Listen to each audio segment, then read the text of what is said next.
Hello, and welcome to the Happy PharmD Hotline, where you can call in or comment your questions, all things pharmacy related. Today, we're talking about becoming a medical science liaison. I already have quite a few questions from people that I want to address today, but if you have a specific question, this is your place to ask it. If you have a specific question and you would like to hop on a call with me, you can message me on LinkedIn. I will be checking my messages in between questions to invite you to come on this. It would be great if you could turn on your video if you do that, but if not, I totally understand. We have a lot of people interested in becoming a medical science liaison. And if you don't know what that is, we'll talk about that. We'll talk a little bit about the day-to-day responsibilities, what kind of pharmacists target these roles, who it's easy for, who it's not. And whatever questions you have, please put them in the chat, whether you're on Facebook, LinkedIn, or YouTube, because those are where we're streaming from today. Hope you're doing well. It's Tuesday. We're like almost halfway through the week. And I hope you're doing really, really well. So I'm going to go ahead and turn over to my questions, and I'll be checking LinkedIn to see if you're interested in coming on live with me and answer questions. And I will go to some questions that people have already sent in to me. So I'll start off with this one from someone who will remain anonymous. By the way, this is a safe space, but I understand if you're concerned about you asking a question about MSL and whether or not someone's going to find you. It's highly unlikely. Most managers are not checking out this stream. But if you wish, you can come in on this and remain anonymous. I'm happy to do that if you are let's say, wanting to just, stay quiet. So let's see here if I can make this even showable here. So this is a little bit too long, but here's the situation. So I'm a retail pharmacist with 8 years of experience and 0 industry background. Everyone says that MSL is relationship-based, but I don't even know what that means day to day. Am I even a realistic candidate? This is a great question to ask. I think it's kind of like two-prong here. Let me just switch this over here and make this there. Okay, so first question is about what's day-to-day even like? What does relationship-based work even mean? And then the second part, am I a realistic candidate for becoming an MSL? If you have ever wondered this, I would love it if you could, just type a yes in the comments, letting other people know this is what also I am struggling with. I get it. I think a lot of people wonder about this. So first let's just talk about MSLs, what they do. So basically, MSL, Medical Science Liaison, is a professional healthcare, usually a doctor, PhD, or pharmacist, who talks with doctors, healthcare experts, internal pharmaceutical teams, all the way from sales to product market to product labeling, medical affairs, about the science of certain drugs. Typically, this is not viewed as a sales position, although they are often rewarded like salespeople when the company does well. What does relationship-based even really mean?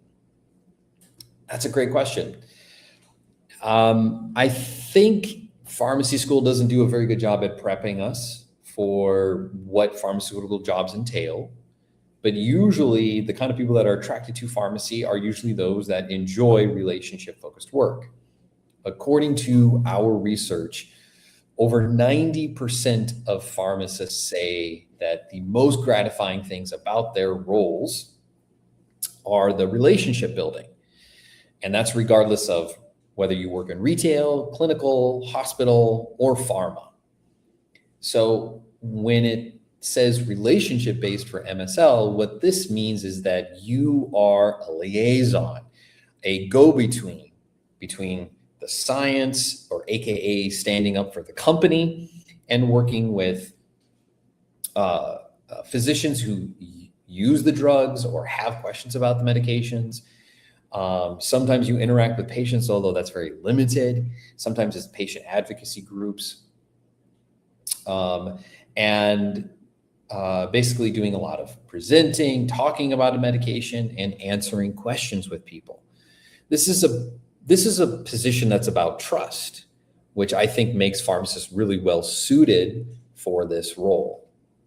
These kinds of positions are something that you don't see as many pharmacists going after. And we'll talk about the second portion of this question, which is, am I even a realistic candidate? So what does it mean? Am I a realistic candidate? If you have struggled with this question, please let others know in the comment. This is a very common concern. I see a couple of comments coming in and questions. Okay, that's unrelated to MSLs.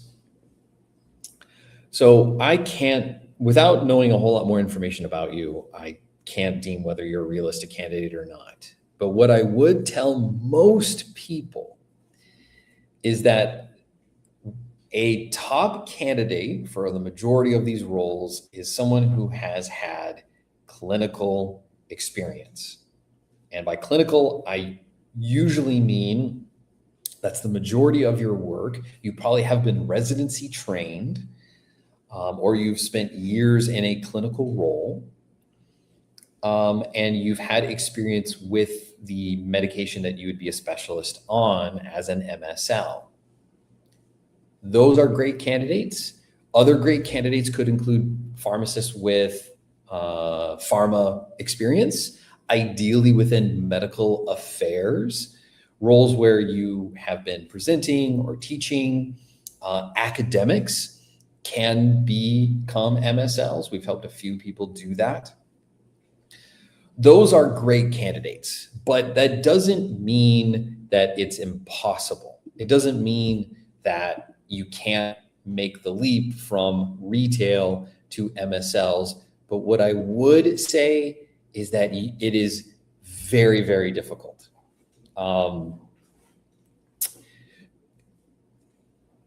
I would probably encourage you that you may want to consider going after what I would call a bridge position. If you were to consider becoming an MSL, consider going into medical affairs, consider drug information, medical affairs liaison, medical affairs specialist, even getting started in medical info, medical writing. These bridge positions can become it can lead you to becoming an MSL. I think a really common misconception that exists within pharmacy is that whatever the next job is, it's like one of the best jobs and it doesn't lead to anything else. And that's a problem that exists almost uniformly in most sectors of pharmacy. There's not a career ladder, right? There's not, oh, I go from this to this to this to this. It's like you become a pharmacist, and if you want to become a manager, you can do that. But very few people want management within pharmacy. And so it's like you go up in pay scale and that's about it in pharmacy. The pharmaceutical industry is totally different. You could get into sales, you could get into med affairs, you could get into PBMs or managed care, and you could get into product labeling, you can get into research, even biotech. And these roles open yourself up to other roles that you've probably never heard of. So there's a lot of potential to transition from one thing to another. Are you a realistic candidate? Without knowing a whole lot more, I would say,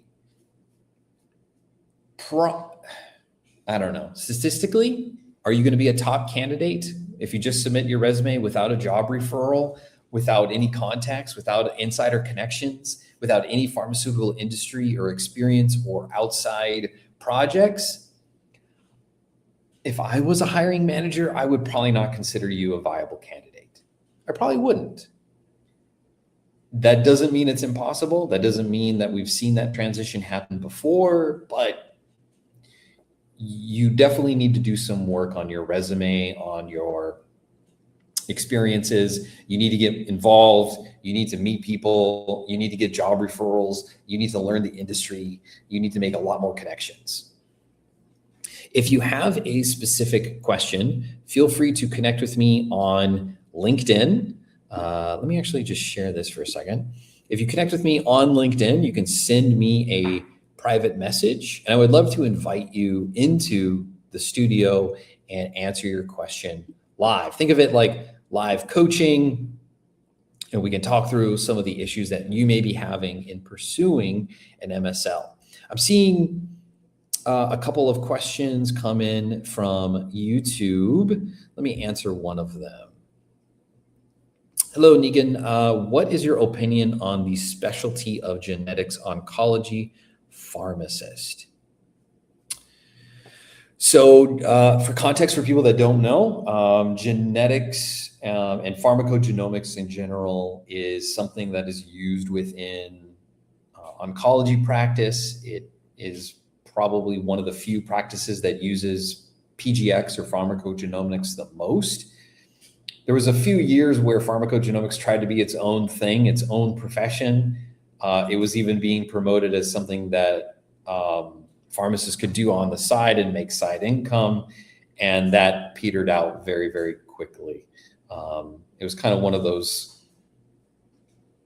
selling shovels to a non-existent gold rush kind of situations. What's my opinion of it? I think it's a great career. I think there are some great companies in that space.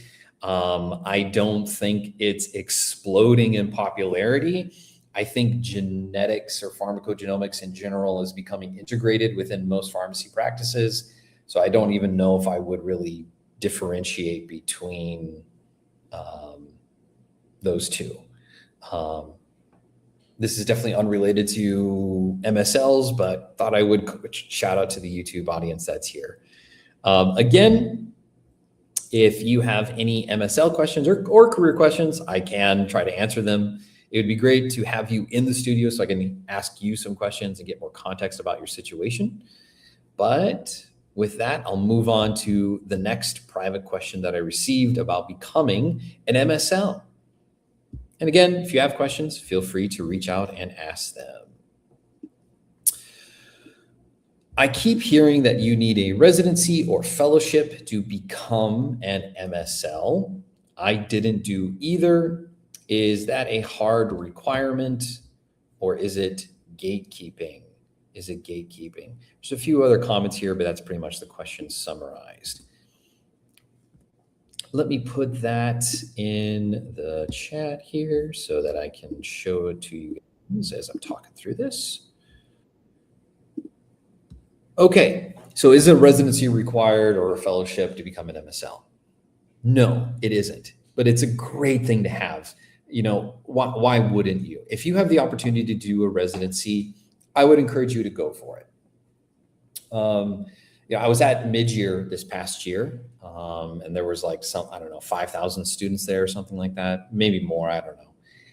And after speaking with dozens of them, the overwhelming majority of them were doing residency, not really even to pursue clinical, but to keep their options open. And many of them were interested in pursuing pharma. I think this speaks to a really weird crisis that's happening in our profession. Like most people, I would want to do surveys before I confirm this, but it seems like most people joining have no interest in patient care. This speaks to a bigger problem.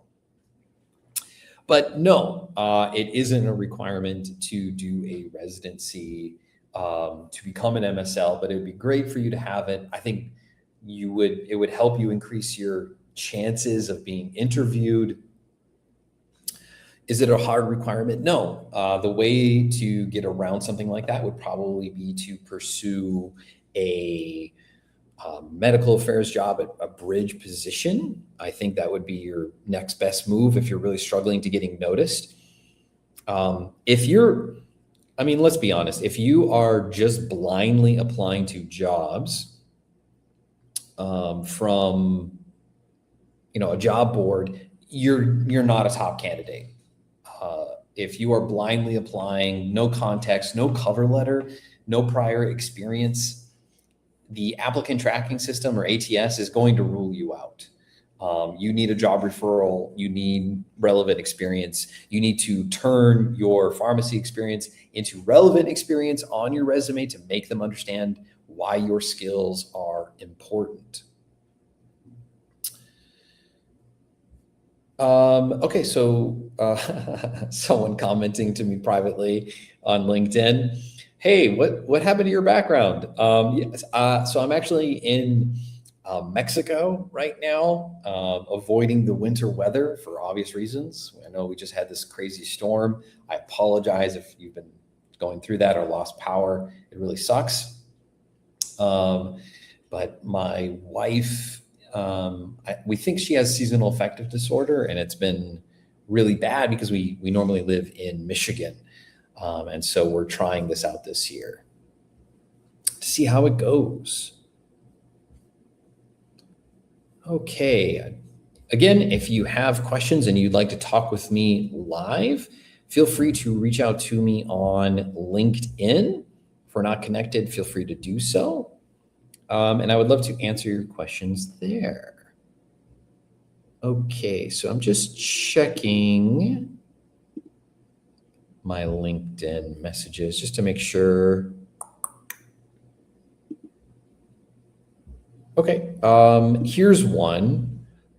Oh, you don't want to come in live? Come on, the water's fine. Ask your questions. Come on. Okay, well, I'll keep the question private. Don't you worry. I've applied to like 16 MSL roles, and I haven't heard back from a single one. I'm changing my resume, but clearly something isn't working. What is the most common mistake that pharmacists make when applying? Because it seems like I'm making it. Okay, let me copy this and just make it into a comment here. I've applied to 15 jobs and I'm not getting noticed. What's going on? Why is that happening? Okay. This is a great question, and it's very, very common. So I would say that what's happening here is that even if you are customizing, you aren't getting any feedback on what you're doing wrong with your application. And on top of it, without knowing your exact experience, it's highly likely you're just getting ignored because you don't have a job referral. If you didn't know, statistically, this isn't even including MSLs. To get one interview, you need to apply to 50 different jobs. One interview for 50 jobs. That's crazy. That's way too much. But if you have a job referral, according to some statistics, you increase your chances of getting an interview by 10 times in comparison to a job board application. It is better for you to get a referral from a recruiter. It is even better, in my opinion, to get a referral from a current employee of the company. And you can only do that by building relationships.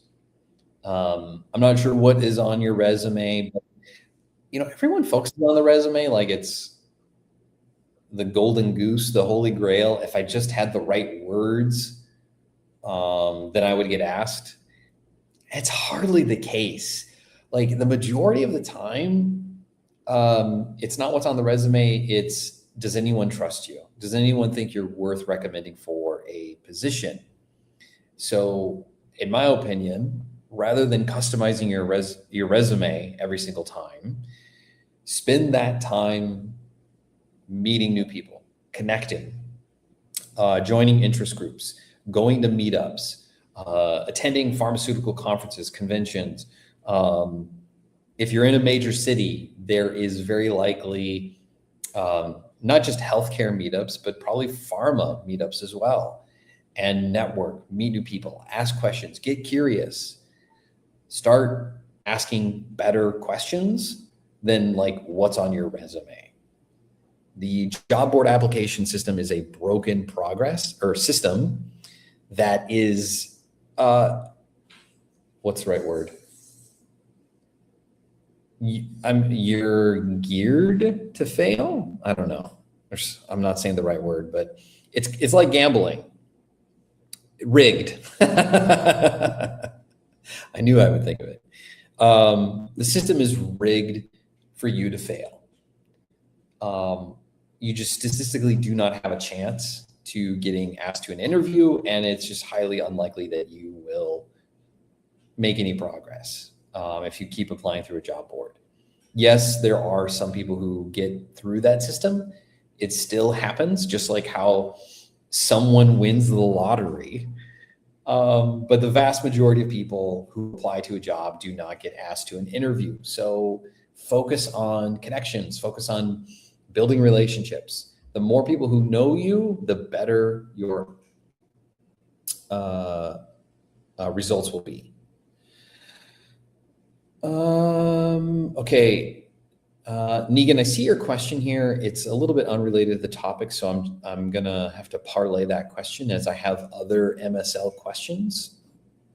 Unless I'm misunderstanding you on YouTube, I don't think that this is MSL related.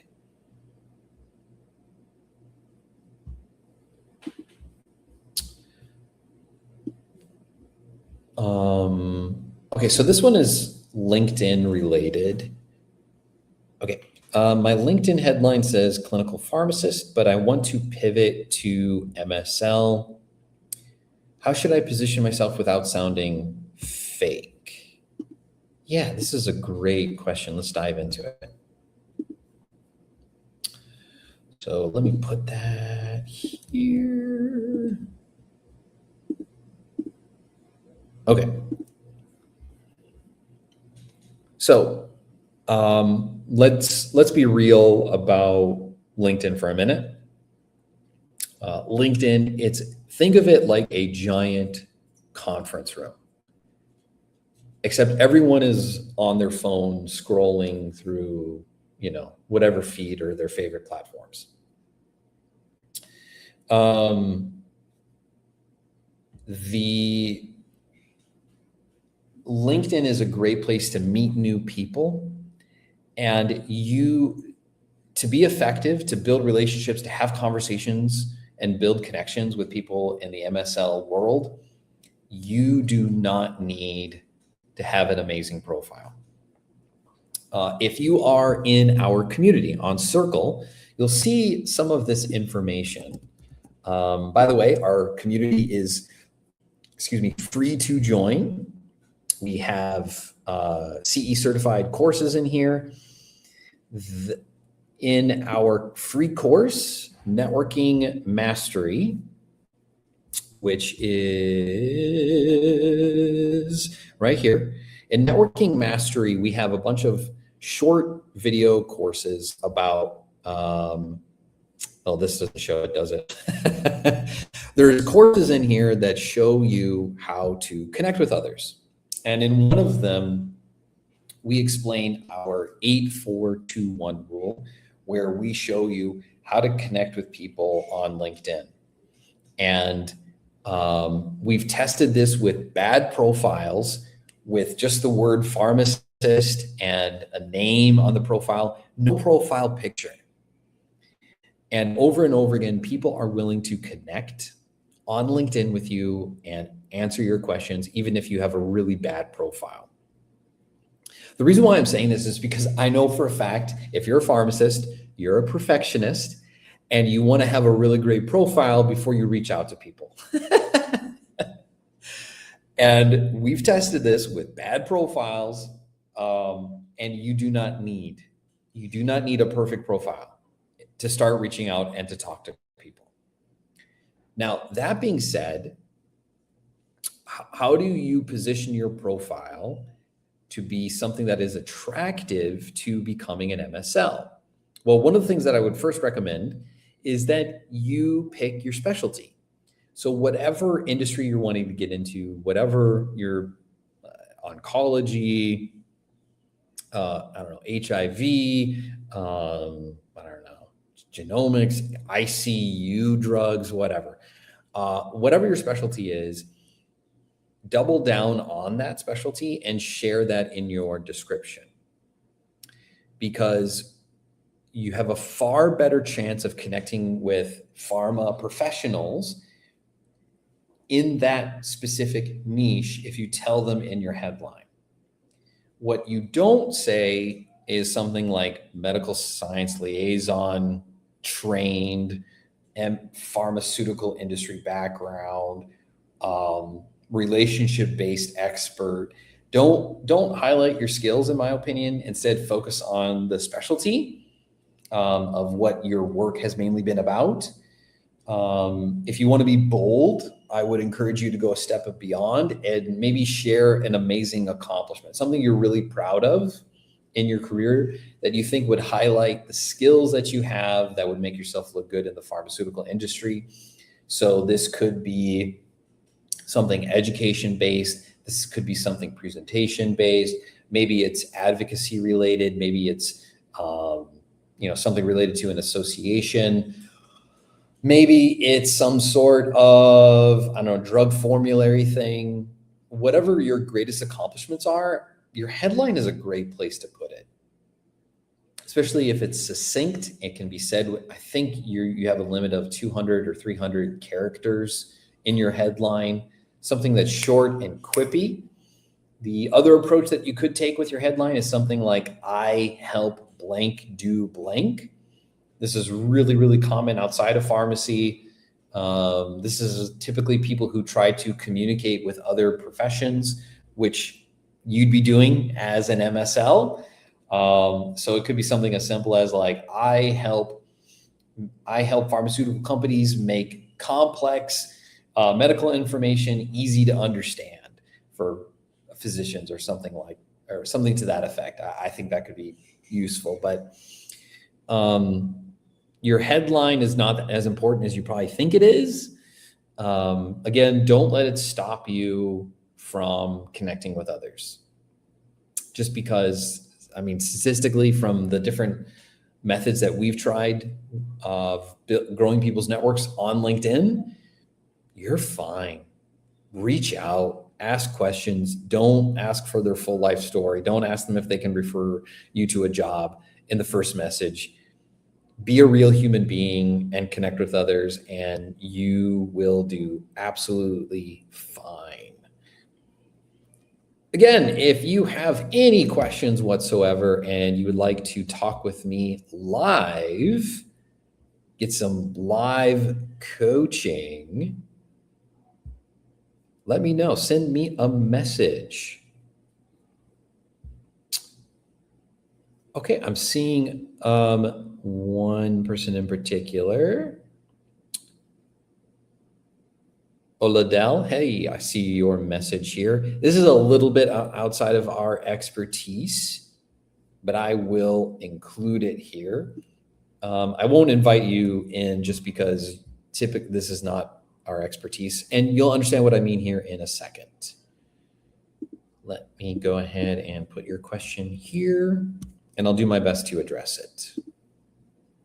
Okay, so the question is, how do I get into MSL without a PharmD for a foreign pharmacy graduate with a bachelor's of pharmacy?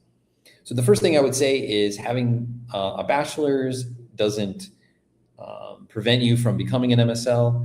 It, again, is about clinical experience. If you are a foreign grad, again, this is outside of our expertise. At the Happy PharmD, we specifically focus on helping pharmacists in the US or Canada. We do not typically go outside of that just because it involves passing tests and legalities, and that is not our expertise. How do you become one? So if you're asking how do you become an MSL in America, that's a little bit of a different question. It's not impossible, but it's a different question. Or if you're asking how to become an MSL within your own country, it's fairly similar, same process. My recommendations would be to get involved, make connections within associations, contacts, groups, ask questions, make contacts, learn more, get insider industry secrets, learn more about what's going on, the trends that are out there, and ultimately try to get a job referral. Going after a MSL role as a foreign graduate is quite a stretch. You probably have an easier time getting into medical affairs, medical information, medical writing, than having that lead to potentially an MSL role down the line. It's not impossible. In our Career Accelerator coaching program, we actually had an industry expert who was a foreign grad. I want to say she was from Saudi Arabia, although don't quote me on that. And she taught in our program about regulatory affairs. And she had a degree in that field. She came to the United States and was able to transition, although it was very challenging. She started off working as a community pharmacist, but because of her background and pharma experience in her home country, she was able to transition that within regulatory affairs. Again, that's all within our program. We regularly, every month, have industry experts share their insights, usually for about an hour live. You can review the recordings later if you join the program, though, and answer questions, talk about their industry and what it takes to get in. Although that was regulatory affairs. Again, this is not something that our expertise is. If you'd like to have your question answered live, I'd love it if you show up. Hey, call up, get some live coaching. I would love to chat with you. I have some more private questions, which is understandable. Come on, show up. Let's chat. The water's fine. What's wrong? Come on. Okay, let's go back to these questions that people sent me beforehand.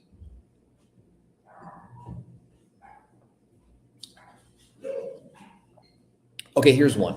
I work in ambulatory care, and I do a lot of education to our providers.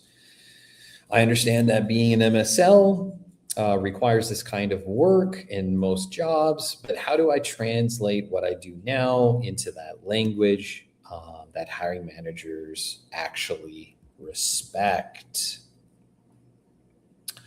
Great question. So let's talk about it. Okay, let me just put this here. Okay. So how do we transition skills into something that a hiring manager would understand and be like, yes, I understand that. So there's a real simple process that I would recommend. This is something that we have our coaching clients do. And we have our Dennis Kityama, who's a manager of 30 plus years. He's reviewed over 10,000 plus applications. He reviews everyone's applications before they get sent out.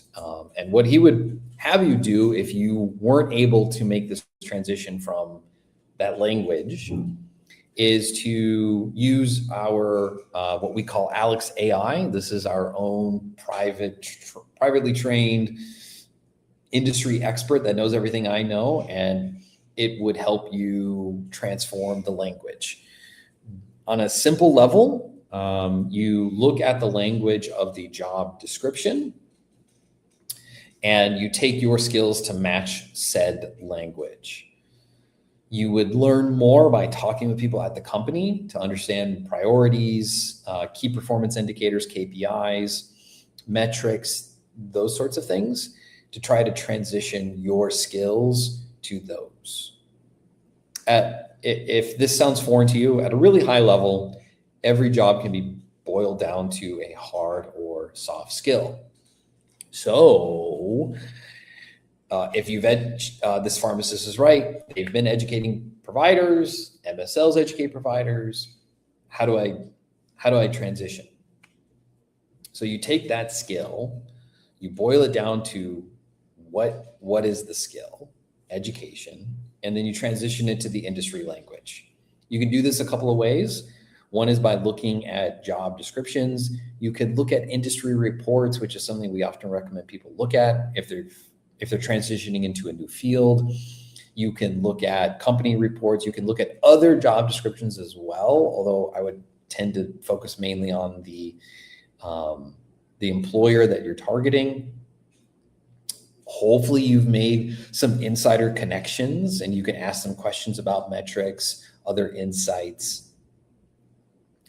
And you take that language from the job description, insider secrets, company reports, metrics, and you use those keywords in your resume, you use it in your interview, you talk about outcomes. I mean, that's really the main problem that most pharmacists struggle, regardless of whether or not you're even applying to an MSL role. Like most pharmacists, like type a yes in the comments if you have things like you've verified prescriptions, or you do clinical interventions, or you educate patients on your applications or resumes. This is so common. And like what you need to really do is you need to change how you talk about your work to be outcome focused. So you got to move away from talking about what you do, and you have to talk about what does this equate to? What's the outcome? Because any pharmacist who has a license and a pulse can say, I can verify scripts, I can educate patients, I can do clinical interventions. But how well do you do them? How well do you improve safety metrics? How well do you increase sales? How well do you increase efficiency, decrease costs? These are things that hiring managers care about, and they know who on their team is a high performer, who's a low, and who's average, and what their unique abilities or skills are. You are defined by that by hiring managers. It is up to you to figure out how to best communicate that by highlighting the outcomes of your engagements, the outcome of your activities. And so at the end of the day, this is about transforming not just activities, but figuring out outcomes. If you have been educating providers, so what? Any pharmacist could probably claim this. How well have you done it? Has it decreased the amount of fallacious orders? Has it decreased the amount of time of corrections of said orders? Has it decreased the amount of errors, med safety errors? What is the outcome of said education? That's what you got to focus on. That's what you got to focus on. Okay, I'm seeing a few comments on LinkedIn. Okay, a few more private questions. Come on, I'm not going to call you out, but be bold. Jump in here. Come on, let's chat. The water's fine. It's not so bad. It's not so bad. Let's hang out. Let's talk about becoming an MSL. I would love it if we could chat. I'm going to be on for a little bit longer. Just a quick plug. I hope you don't mind if I share. But in approximately 36 hours, little less than that, 24 hours. I'll be hosting a class talking about the MSL path. It is Wednesday, tomorrow at 8 Eastern. If you click the link on our website, if you go to thehappypharmd.com and you go to free resources and upcoming events and webinars, you can see all of our classes that we're doing that are on rotation. We talk about remote jobs, medical writing is next week, the future of careers, breaking into pharma. We have a bunch of classes that I would love for you to attend. They're all free to attend. You just have to register. And of course, show up. It's tons of fun. Why wouldn't you do it? Come on. I mean, it's the best. It's the best. Hey, why is your background changed? Oh, I'm in a different location. I'm in Mexico. Don't worry, I'll be back in the old location come May after the snow melts in Michigan. Okay?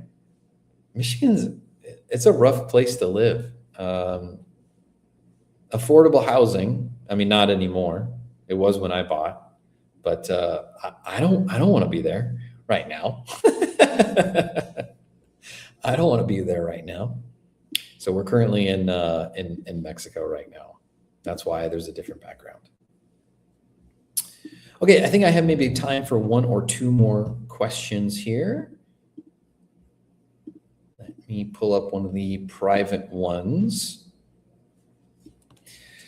You talked about networking earlier, and everyone tells me that I need to, but I hate doing it. I hate cold messaging people. I constantly feel like I'm bothering others. Yeah, very common. How would I even begin to network effectively with MSLs? What does that look like? Yeah, that's a great question. If you're struggling with it, let others know. Type a yes in the chat. You're not alone. Let's talk about it. So I hate networking. I don't think it works.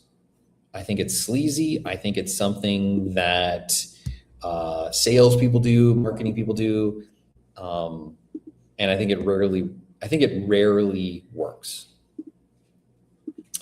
So how do you go about effectively networking then? Well, I think the first thing to kind of accept is that not everyone has the time of day for you. So that's number one. If you feel like you're getting ignored, if you feel like people aren't reading your messages, if you feel like people are reading what you say and think you are the scum of the earth, let me tell you, that's not happening. Everyone is busy. I have text messages from my friends from a day ago, and I haven't responded to them. It's not because I don't love them. It's not because I am ignoring them purposely. It's because I'm busy. Okay. And everyone is busy and living life. My mom texts me and I don't text her back. Okay. It's not like, I hate her or I'm spreading rumors about her. Messaging people is not bad. It's not wrong. It's not sleazy. But how you go about it can make you feel sleazy.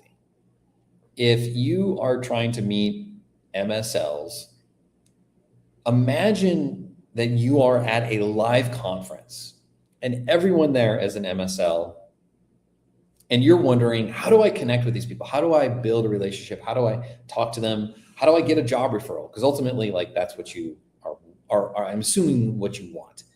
It's a great question. So how you go about this is just get curious, ask questions, but think of it like you're in person. If you were to go to like one of those blind date events, you probably wouldn't approach a person and say, I'm looking for a lifetime partner. Are you interested in that? Whoa. Whoa. Not for me. Yeah, take it slow. Get to know people. Ask small questions. I'm thinking about becoming an MSL. I assume at one point you were thinking the same. Did you love the transition? You don't want to ask detailed questions right out the gate when you approach people. Tell me about a day in the life. You have an open position. Can you tell me about that? Would you be interested in interviewing me for this open position? Those are huge commitment questions that people just don't have the time for. They don't want to do that for every single person that they get a message for. So take things slow. Reach out and ask small questions that could escalate potentially to an informal interview, to an insider interview, to meeting up for coffee, to even buying someone dinner and just hanging out and asking questions. You know, it'd be one thing like if I didn't practice what I preach, but this is honestly how I do things. There are amazing people out in the world that I want to learn from. And this is how I approach my networking. Just in December, I was wanting to connect with some PhD specialists in very niche areas. I'm working on a special project, and this is something that could be a great opportunity for me, just like how you may want to become an MSL. These people have a lot of information, a lot of knowledge, and I would love to pick their brains about the industry and what they think about things. So I reach out to maybe, I don't know, 8 people, 8 specialists that I identified on LinkedIn. And I send them basically the same template response.